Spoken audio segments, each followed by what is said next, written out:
মানিকগঞ্জ জেলার এমপি হই, তাহলে আমি আমাদের দেশ যেহেতু নদীমাতৃক দেশ, আমাদের এই চরে এই জাফরগঞ্জ, তারপরে যমুনা বাজার, ওইদিকে যে চরগুলা, সেই চরের মানুষের খুবই দুঃখ এবং কি তারা নদী ভাঙনের কারণে প্রতিনিয়ত তারা শহরের দিকে আসতেছে, যার জন্য আমাদের শহরের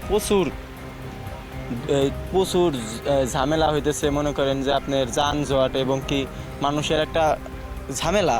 এর কারণে আমি চাই যে আমাদের নদীমাতৃক ওই যে চরগুলা জানি নদীগুলা ঠিক মতো মেরামত করার ফলে তারা যদি ওই জায়গায় বাস করতে পারে সুখে শান্তিতে, এটার জন্য আমি স্যার প্রথমে উদ্যোগ নেব যে নদী ভাঙন রোধ করার জন্য। আমি একজন কৃষকের ছেলে, আমি চেষ্টা করব কৃষকদের উন্নয়নের জন্য, তাদের সারের ব্যবস্থা করে দেওয়ার জন্য, তারা যেন কৃষিকাজে উন্নত করতে পারে সেই দিকে প্রযুক্তির ব্যবহার তুলে ধরব, তাদের সহায়তা করার চেষ্টা করব। আমি মূলত এমপি হইলে আপনি রাস্তাঘাট এবং যেখানে সাহায্য সহযোগিতা যায় না সেখানে আমি মূলত রাস্তাঘাট উন্নত করতাম আর কি। এলাকায় কর্মসংস্থান সৃষ্টি, এলাকার যুবকদের এবং এই আত্মকর্মসংস্থান সৃষ্টি করব এবং বিভিন্ন ধরনের শিল্প কারখানা তৈরি করব।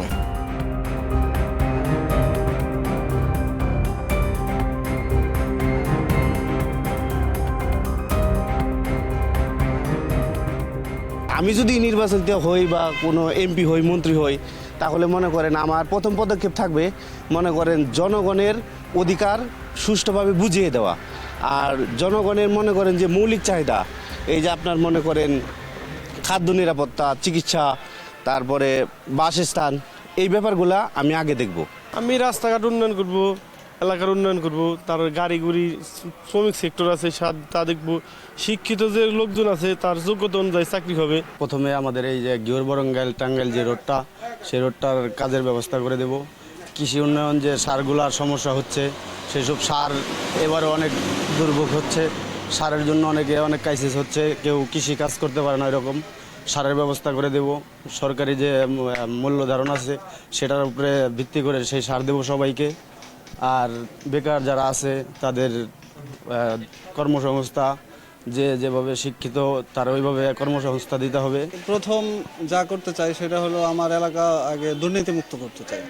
দুর্নীতির কারণে আমাদের যত সব উন্নয়ন ব্যাহত হয়, স্কুল কলেজ মাদ্রাসা তারপরে শিক্ষা প্রতিষ্ঠান যেটাই বলি, রাস্তাঘাট, যত অবকাঠামো আছে সব উন্নয়ন এগুলো দুর্নীতির কারণেই বেশি সমস্যা হয়। প্রশাসনিক দিক দিয়ে দুর্নীতি, সব দিক দিয়ে দুর্নীতিতে ভরপুর। আমি শিক্ষা ব্যবস্থার উন্নতি করব, আমি কৃষকদের নিয়ে কাজ করব, আমি এলাকার যে দরিদ্র মানুষগুলো আছে তাদের কি সমস্যা এগুলো সমাধান করার চেষ্টা করব।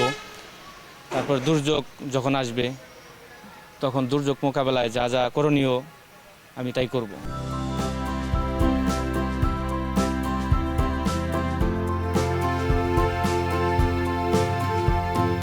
আমি সংসদ সদস্য হলে আমি আগে আপনার মাদক মুক্ত করতাম, পোলাপান মাদক আসক্ত প্রচুর পরিমাণ, এটা আমি আগে দেখতাম। তারপর জনগণের চাওয়া এটা প্রাধান্য দিতাম। প্রথম অবস্থায় কৃষির দিকে তাকাবো। আমাদের নদী এলাকা, নদী অনেক ভাঙর, আমাদের নদীর দিকে তাকাতে হবে।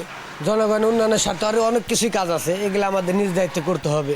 আমি যদি এমপি হতে পারি তাহলে ইনশাল্লাহ সন্ত্রাস মুক্ত, চাঁদাবাজ মুক্ত আমার জেলাকে আমি মুক্ত রাখার চেষ্টা করবো ইনশাল্লাহ। এটা হলো আমার প্রথম উদ্দেশ্য।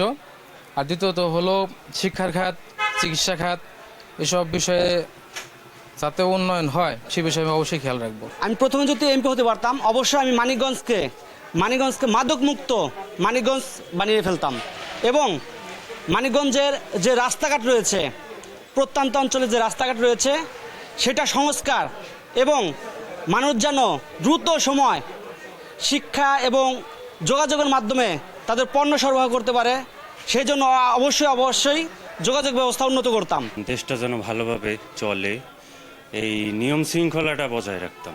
যেখানে মনে করেন এই যে সিন্ডিকেটের মাধ্যমে খাবারের দাম বাড়াই দেয়, এগুলা রোধ করতাম এবং যারা এগুলা করে এদেরকে শক্ত হাতে প্রতিরোধ করতাম, যেন ভবিষ্যতে মানুষ ভালোভাবে চলতে পারে।